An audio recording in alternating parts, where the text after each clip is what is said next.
Oh, what is up, everybody? We are live. We are live. SEC Media Days, LSU SEC Media Days 2024. Today,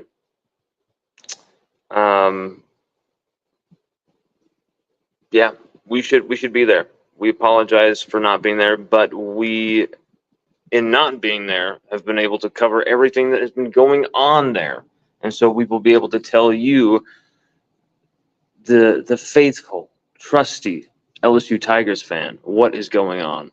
So stick with us here for just a bit, and we're going to be cluing you in, because it was a very interesting day where you had Mason Taylor speaking. You had, of course, LSU quarterback Garrett Nussmeier, and then Brian Kelly.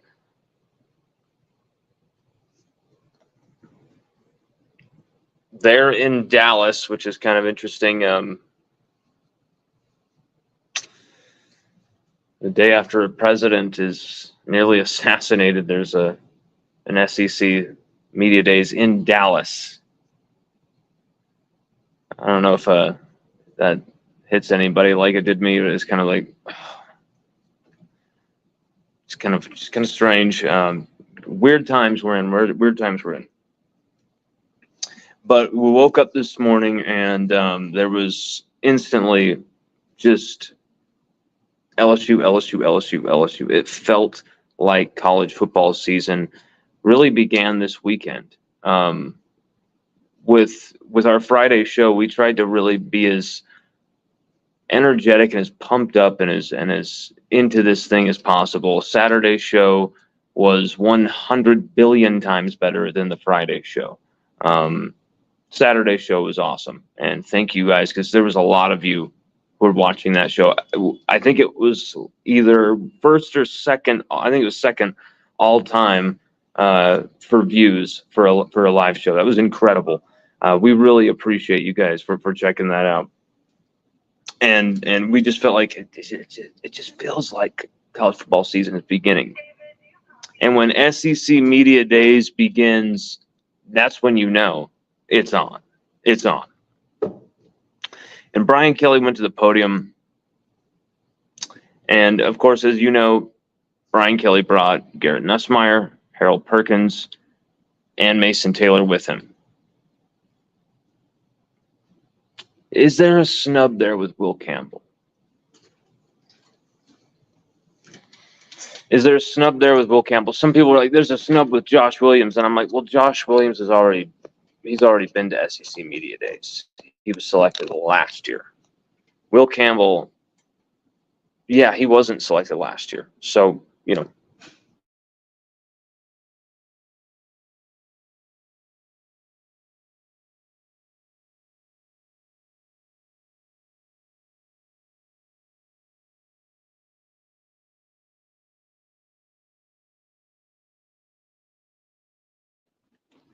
Is it like a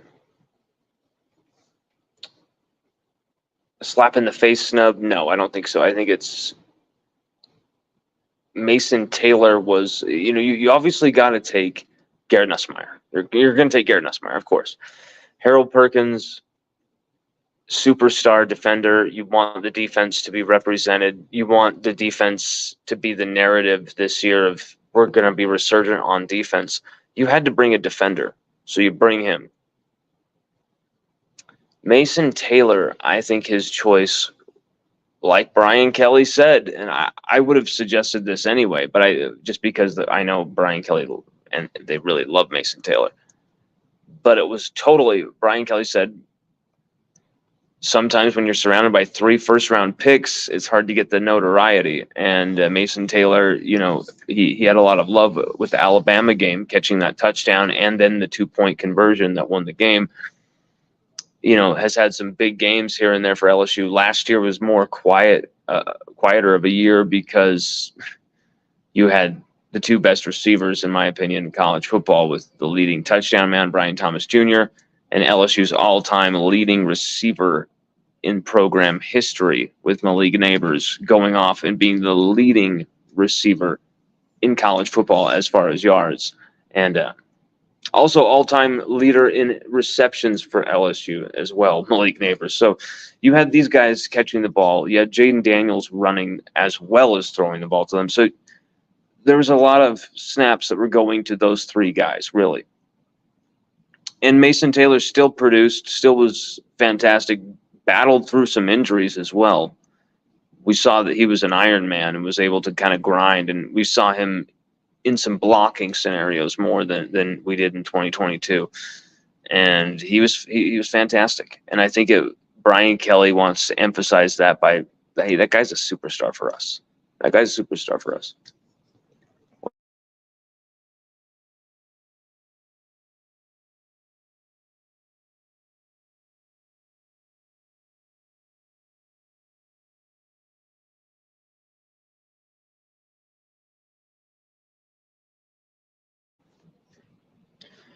And Mason Taylor, I think he's going to have a big presence on the offense this season. I think this is going to be more of a meat and potatoes style offense this season. It will probably still be high flying. It will probably still be high octane, pedal to the metal offense with Sloan and Hankton.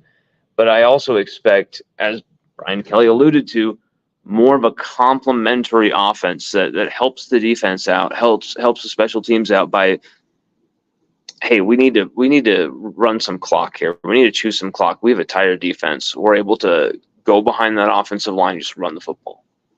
And hey, we need points quick. We need to get back in this thing quickly.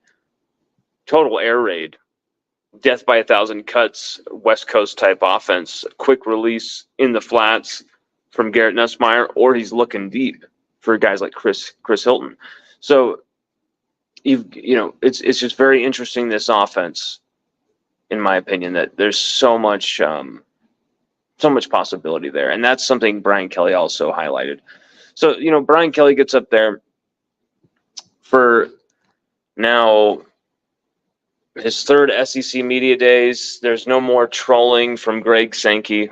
There's no more he's the new guy, type of narratives. It's just, Brian Kelly, here you come.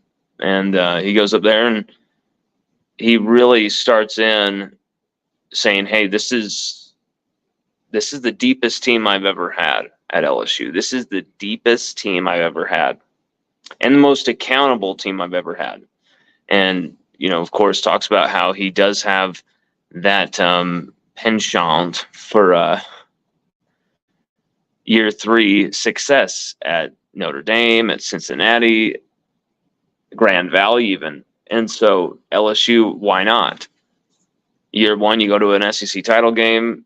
Year 2, you win a Heisman. You have 3 first-round picks. You should have had a Biletnikoff winner as well. Your defense even plays average. You might be in a national championship game, and you might be winning that thing. So you see a big-time trend in the right direction. And so the questions from the media were a little bit more respectful from the national media, a little bit more, kind of talking about the expectations that LSU are going to have to face. And Kelly's like, I don't deal in expectations. I deal in the day-to-day process and the progress of that process that we're dealing in. And we don't give a shit about the noise that's going around. We're not in a results based setting here. We're in a progress and a process based setting here. And you've heard that a lot from some of the greats, Nick Saban to name. And you just think that process may be reaching a culmination here in year 3. We've lost a lot of guys too. This is LSU in transition somewhat this year, and still might be the right mix of players, might be the right mix of years of age for some of these guys to really pop all over the roster. And Kelly calling this team his deepest team, saying that Blake Baker has been developing that defense really well, and it started with the relationships, and that he's really gotten guys now who want to give everything for the jersey, want to go out there and play, give everything for the Tigers on defense. And here's the thing.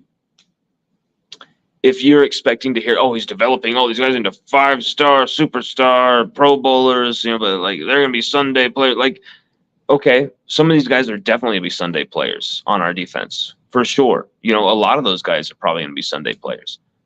The thing I wanted to hear is that the switch was flipped with Blake Baker. That now they give a fuck. For lack of a better word, for lack of a better way to say it, they give a damn now. You know what I'm saying? Like that was quite apparent. As bad as a coach as Matt House was, as much as Matt House screwed our players, screwed our defense, our players did not play up to their standard either, or it would have been a whole different story this season. I'm sorry, this last season. They would have still at least gotten us a game or two more on the schedule in victories. Maybe only 2 losses if our players give everything, even while playing out of position. But when you have the mixture of terrible coaching, it's probably 8 out of 10 terrible coaching, 2 out of 10 the players not playing up to it. But the players not playing up to it, completed the shittiness of last year. You know what I'm saying? And so hearing that Blake Baker has developmentally started with the mentality, that's everything to me. That means we're heading in the right direction. 1 second, everybody.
One second, everybody.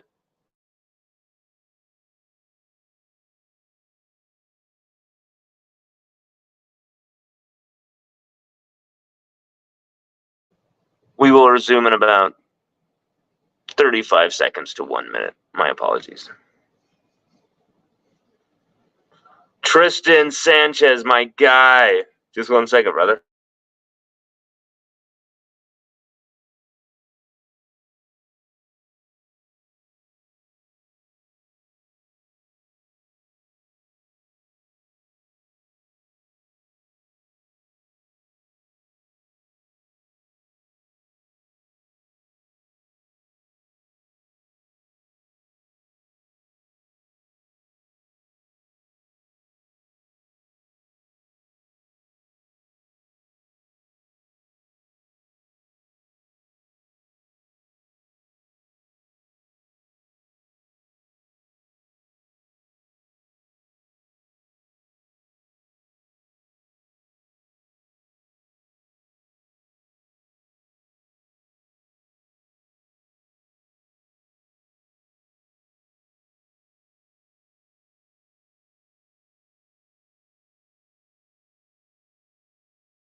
I'm sorry, guys. gals, everyone. I'm literally doing this at work. See, this is why people don't understand. Why aren't you at SEC Media Days? Like, I really would be. I have the credentials to be, but I can't financially afford to. If I could financially afford to quit this job and go on the road and cover all this stuff, if we could get someone to sponsor the show and make that happen, man, we could be a content machine. We're already a content machine by doing this stuff from here, but we could be there.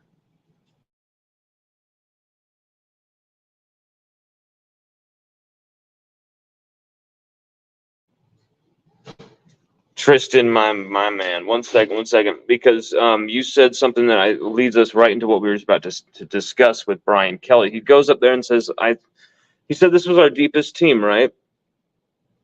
And we'll edit out this chunk of dead air space, so that things are more linear when we go back to this. But Brian Kelly was talking about how this team is at its deepest for him since he's been at LSU.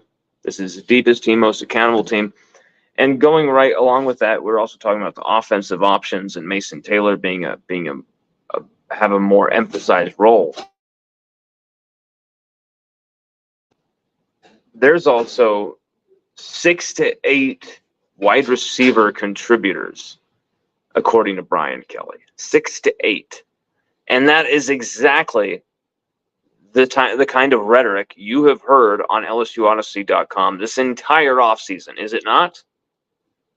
We have told you, yes, there might be that one guy who's got 1,000 yards. There might be 2 guys who get over 1,000 yards. Like at the end of the year, if we play additional games in the CFP, right? But when you're talking about how many weapons we have, the ball's going to get spread around. And that might show up on the stat sheet in a way that's like, oh, wow, that guy only had 300, 400 yards. And it's like, well, look at the plays he made. When he made them, the matchups he absolutely turned and burnt and roasted and toasted on his way to the end zone or for a big first down at a big moment. I think this is going to be a matchup offense and a rotational offense. They've got so many weapons at receiver. And Tristan Sanchez just mentioned a guy, Kyle Parker. Kyle Parker now in his second season, redshirt freshman, hardly used last year. I think he had like 1 catch last year for like 20 yards or something, 19 yards, something like that. I think Kyle Parker has enormous potential. And it's because I see a lot of the same growth, upper body growth physically that I saw in Brian Thomas Jr., but I'm seeing it earlier in Kyle Parker. Now that's scary. Now that doesn't mean he has all of the attributes, all of the, brilliance to his game, the polish to his game that a junior year, 17 touchdown, over 1,000 yards, first round pick Brian Thomas Jr. has. That's not what I'm saying. What I'm saying is that physically, he has that thickness, that steel that Brian had to work up to. It took him, 2.5 years.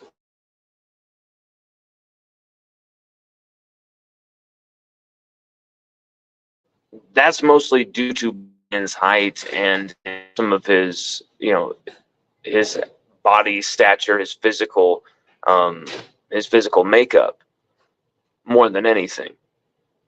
But Kyle Parker, I like that you don't get he's too tall, he's too towering that he's kind of like lurpy, and that he's tall, thin, doesn't respond well to physicality, doesn't fight for the ball in the air. What you have is a guy who's statuesque, like he's towering, but he's very much a physically aggressive, dominantly, that's a terrible way to start that. Physically aggressive, just vicious type of player at the line of scrimmage. If you try and jam him, I have literally seen him like just throw people away. Absolutely just barrel his head through them, even with the risk of a flag. In high school, there's a few times where his hands as well are very violent, slapping the DBs away. And so Kyle Parker, I think he was the fourth name maybe that Garrett Nussmeier mentioned. C.J. Anderson was the name he mentioned third after Hilton and Lacey. And that's very interesting to me that C.J. Anderson would be that first name out of Garrett Nussmeier's mouth. But we'll stick with Kelly real quick. Kelly continued to say, apart from the 6 to 8 contributors at receiver that I find extremely interesting and goes right in line with what LSUODYSSEY.com has been telling you all offseason, that we're going to have this many, type of contributors. It's not just going to be, the Chris and Kyron show like it was with Malik and Brian. It's going to be more varied because I think Sloan, Hankton, they're newer at play calling. But while that naivete may work against them in other ways, I think it's actually working for them in the way that they're like, we're going to attack matchups and just be very simple with this and use our talent against their talent. So Aaron Anderson's speed in the slot, you find that matchup and you put him up against a safety, a linebacker, they're done. They're cooked. Put him up against most corners, he's done. They're cooked. There's a lot of different options we've got there, and it's very interesting because we got another option there that's a freshman. Because Brian Kelly, good news for us, said that there are 3 freshmen he believes are ready to make very significant early contributions. That's Dominic McKinley, which is great to hear because we needed him so bad at defensive tackle. We need everyone there at defensive tackle who's on roster to be awesome. But it's great to hear that Dom McKinley, 5-star dude,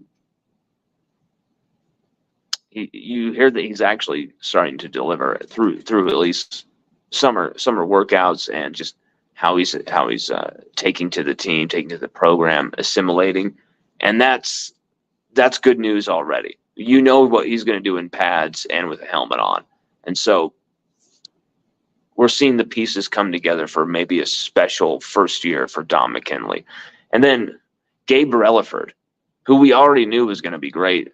3.5 TFLs, 2 sacks, a batted pass, a few tackles during the spring game. Really had a breakthrough showing out this spring. Was just phenomenal. Coming off that edge, shows some girth to him as well, so that he could disturb what's going on the interior with the offensive line and get some of his defense DT friends to get some penetration by what he does on that DE edge. So I think you got to see him play as well. Gabe Relaford is just, he's not like a tweener, a twitchy guy. He's got the twitch, but he's just a mammoth as well. And so you've got the best of both worlds with him, and with that size, with that speed, with that stature, with that just arresting physicality. You've got to have that vibe of Gabe Relaford up front. You've got to play Gabe Relaford. And so to hear Brian Kelly saying that Gabe Relaford due for a big role in year 1, that was fantastic. But the name, the receiver, the true freshman receiver that is a part of that 6 to 8 window of receiver options that him and that Kelly and Garrett Nussmeier were talking about is Jelani Watkins. Jelani Watkins, a player that my man Big Facts, you might know him on Twitter. Definitely follow him. Big Facts is a badass. That dude said, Jelani Watkins, I think Jelani is going to be sick. And I'm like, you know what? I agree with you, bro. Like, I think Jelani has got this speed that's just outrageous. And he doesn't have too slim or too raw of a body that he would actually, be excluded from a big role in year 1. He's got those attributes. He's got those traits. So I think we will see Jelani Watkins more often than we thought we would. And I think that's a name that you must have on your lips right now. That's a player that you must be watching film on right now, because I think Jelani Watkins has something that there's a few guys on this team that have that unbreakable track speed, that just crazy track speed, take it to the limit speed. Chris Hilton Jr., as we know, Kyron Lacey has it in the open field. After he makes a move or two and gets going, he really has that. But more so, Chris Hilton Jr., Aaron Anderson, Xavier Thomas as well. But now you add Jelani Watkins to that mix. You've got four extremely, extremely fast receivers on this team. You've got four complete burners on this team. When you're talking about Chris, talking about Aaron Anderson, talking about Jelani now adding to this mix, Xavier Thomas, the transfer. We saw what he could do with the football in his hands during the spring game. So color me excited when you're talking about Jelani Watkins making an early impact. You're talking about the speed of the receiving core. You're talking about the multiple options of the receiving core. That's all music to my ears. And, also Brian Kelly said that Deshaun Womack will for sure have a far more increased role this season than he did last year. Like, this guy has to play. Did I expect to hear anything else from Brian Kelly? No. Because what else are you going to say? Well, we're not going to play him. Why? Because he's good and he's young and we're afraid. Like, no, you're going to play the dude. So you do at LSU. You play the best players, and then you win games because you play the best players. It's really simple. It's kind of crazy that, if I'm at that press conference, I'm asking Brian Kelly, like, I don't want to be like professionally discourteous, but is there a moment last season where you could have pulled the plug on Matt House? Because he did the same thing over and over and over and over. And surely, just like all the fans, you were like, oh, wow, we've seen this script before, right? And surely at some point, Coach Kelly, there had to have been like, what are we doing? He's doing the same thing again. Like, we talked about this all goddamn week. We did this and this, and all the work you do in the week didn't mean shit. It was all undone in seconds. Like, how frustrating would that be? How crazily, maniacally rip your hair out would that be? And so that would be my question to Kelly. Be like, why didn't you fire him sooner? Why did you let this continue game after game after game when it possibly cost you a national championship title, or at least a shot at the title? I think you can say at least a shot at the title. If you have just at least an average defense, or even just a below average defense, Jaden Daniels in that offense, they're taking you to 50 to 48 wins, like a 50 to 48 win over Ole Miss, like whatever, like they could eke those type of wins out. But when you're giving up 55 to Ole Miss, that's just a bridge too far. You know what I'm saying? It's just, that would have been my question to Coach Kelly, but one of them. But I thought it was very interesting that Coach Kelly wanted to see. I want you guys to see the man outside of the jersey. That's why I'm bringing Harold Perkins to the SEC Media Days. He wanted the media to see Harold Perkins, the person, not the football machine, the meme, the GIF, the film you watch over and over of him just destroying players, absolutely wreaking all havoc in the backfield, ripping the ball out, making interceptions last year, even as a freshman against Auburn. Like, he's made all these unbelievable plays throughout his career. And that's fine. Those do kind of define him in a way. But I think it was cool of him to say, like, I want you to see Harold outside of the jersey. And maybe that influenced some of the questions, because Harold got some questions that were more about him as a person and less about football.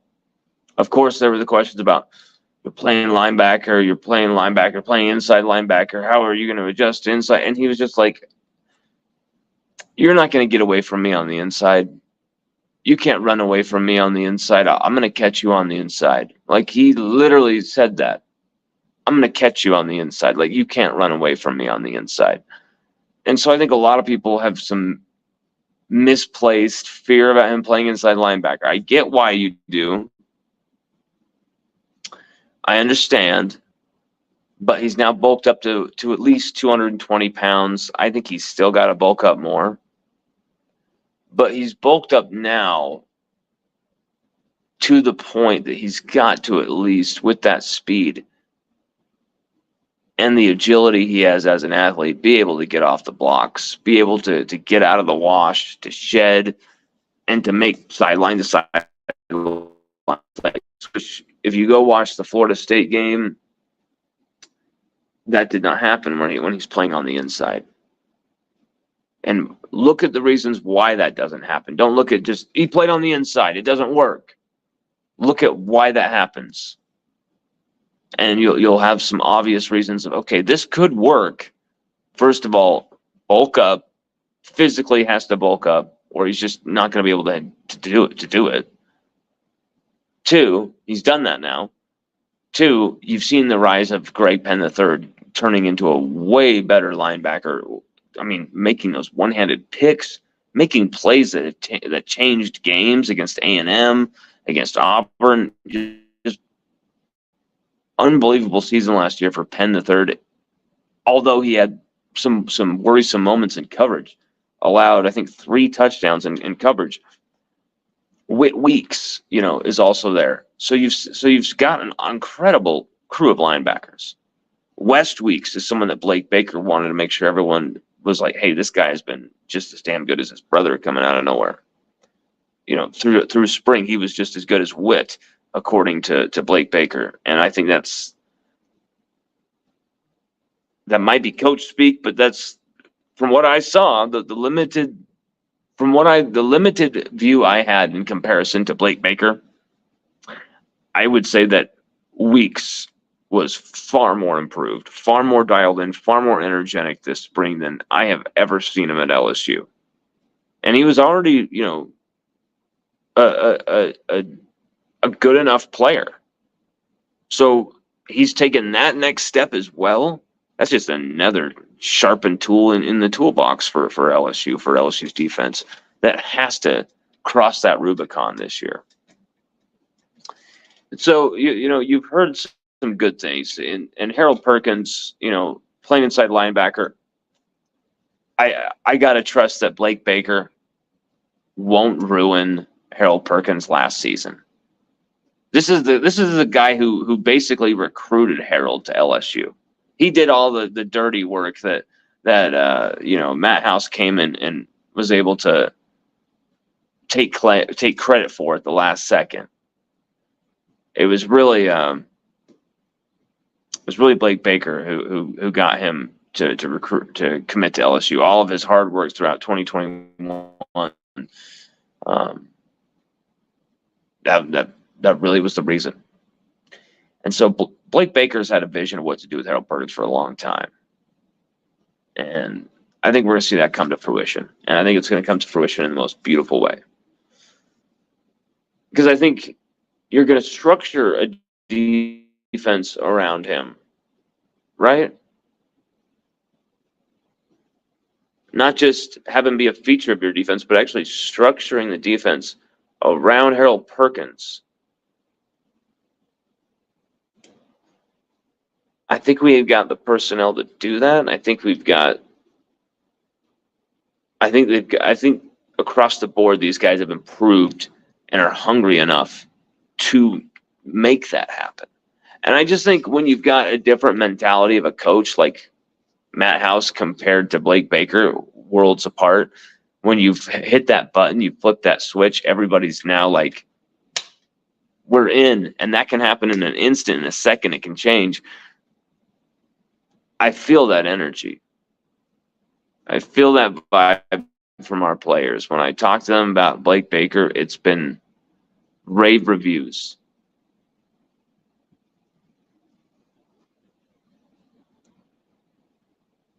Chris Melder, CJ Daniels, yes. Yeah,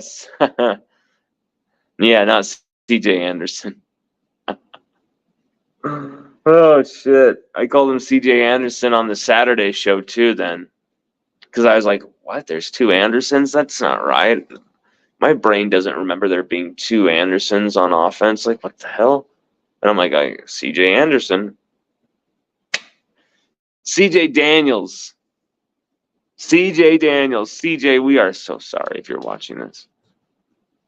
Mike Prima says, what's up, guys, from St. Landry, Louisiana. How are you doing, brother? Thank you for tuning in, my guy.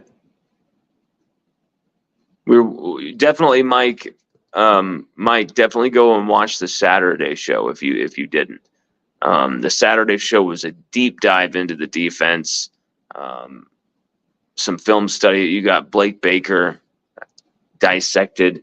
It was a great show. It was a show that was just the fans. What you guys were sending, what you guys were posting, it made it just an electric show. RY, I think this might be Ryan Yates's people. It might be.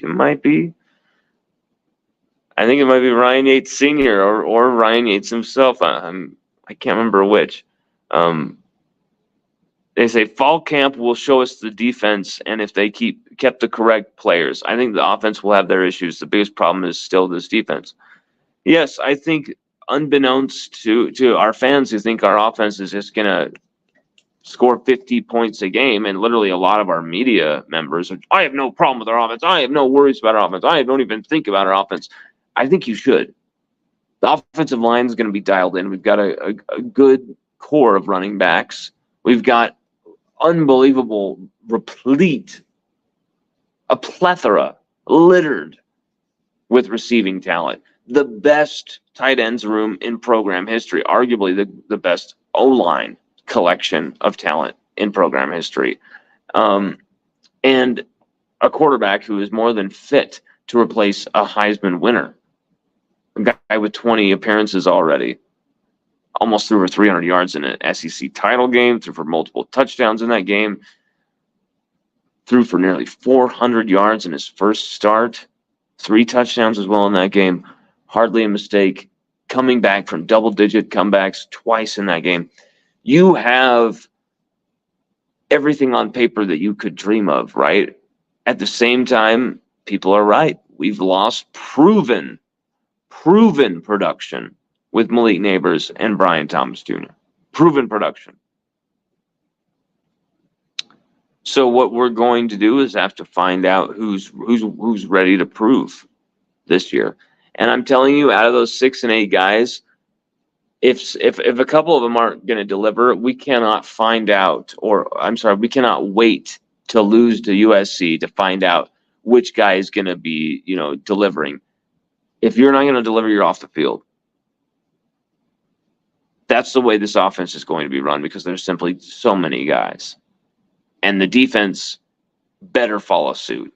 Knowing Blake Baker, Kevin Peoples, the way that Mizzou defense ran last year as well, knowing how this LSU defense, just the structure of it all and what it could be and how good it could be with all of the options we actually have that people just keep forgetting about because you never see them. Matt House never used them. I think the defense could actually be a top 25 defense. I'm not kidding around. This defense is probably going to still make some coverage busts, but you don't have the interchanging assignments, the swapping responsibilities, the yada, yada, yada. You don't have all that stuff going on where nonstop communication, nonstop being in each other's heads, telepathy, chemistry has to be there. Now you've got a system that people can plug and play where you've got guys who can come on the field, line up, and go. And that's what we needed all last year. And I think that's exactly what this defense and this group of defenders are just like licking their chops to get back to. Because I played defense. If I was a part of a defense that was that bad in front of the world, like LSU was, I wouldn't have just taken that personally. I would be ready to stack body bags this season on defense. Literally, I'd be ready to like break through walls. I'd be ready to rob a bank for this LSU defense this season. Like we have to atone, and not only that, I'm ready to kill a man. Like how I could just kill a man. Like seriously, like it's just something you can't understand. How Blake Baker got us to just kill a man. Like we got to see that type of defense. And we're joking about killing, obviously. We're not serious. Like, come on, guys. We have a weird humor, but you can tell we're kidding. We need to see that aggressive hammer to the crotch, boot to the face type of defense at LSU again, because it's been gone for too long. We saw it at the very end of the 2021 season. We saw it for a few games in 2022. And that was, literally just due to BJ Ojolari, Jay Ward, Micah Baskerville, guys like that just being like, not on our watch. Mekhi Wingo being like, not on our watch. We're going to kick some ass. 1 second, everybody.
Weston Witt will make a big difference from my source.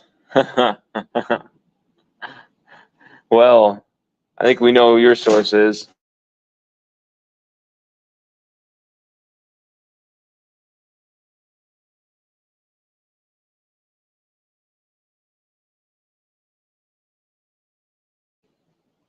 As we just said, I think you're going to see those guys play, both of them. I think you're going to see not just 3 linebackers on the field the whole game or 2 linebackers on the field the whole game like we saw the last 2 seasons. That's not going to happen with Blake Baker, because we're going to be playing too fast, too furious. Guys are going to need to simply come out and breathe for a second. Like, seriously.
Nah, it's senior.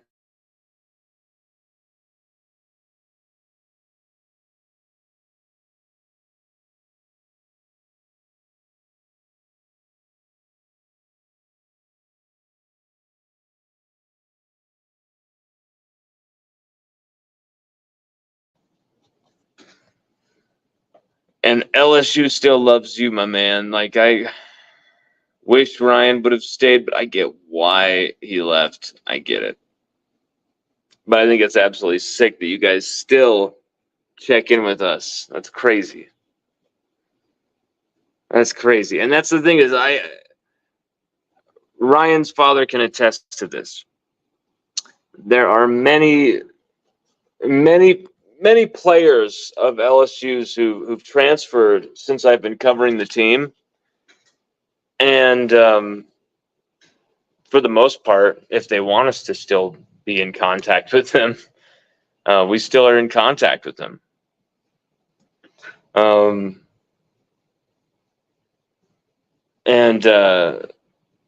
you know, it's not like, oh, you don't play for LSU anymore. Like, see ya. Like, we don't play like that. And I think not playing like that is actually awesome because I didn't actually conceive of the reason for that. But you never, like, literally, a player could transfer from LSU and then transfer back nowadays. That's the type of thing.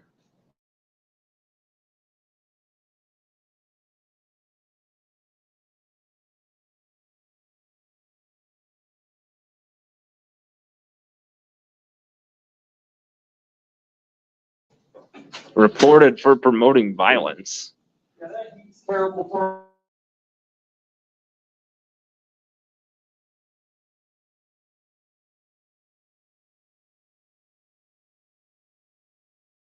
Reported for promoting violence. What?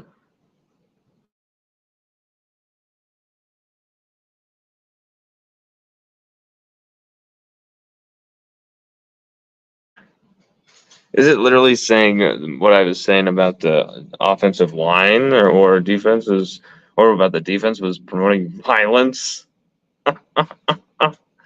Oh my God. YouTube, get a grip. Let me look at that. Anyway, we'll do a better show of this later on. So definitely check out the second show of this that we're going to do later on. But I think this was pretty damn comprehensive. We have full videos, full transcripts at the site at LSUODYSSEY.com right now for every single interview, SEC Media Days action that has gone down. One stop shop. Check it out. LSUODYSSEY.com. Thank you.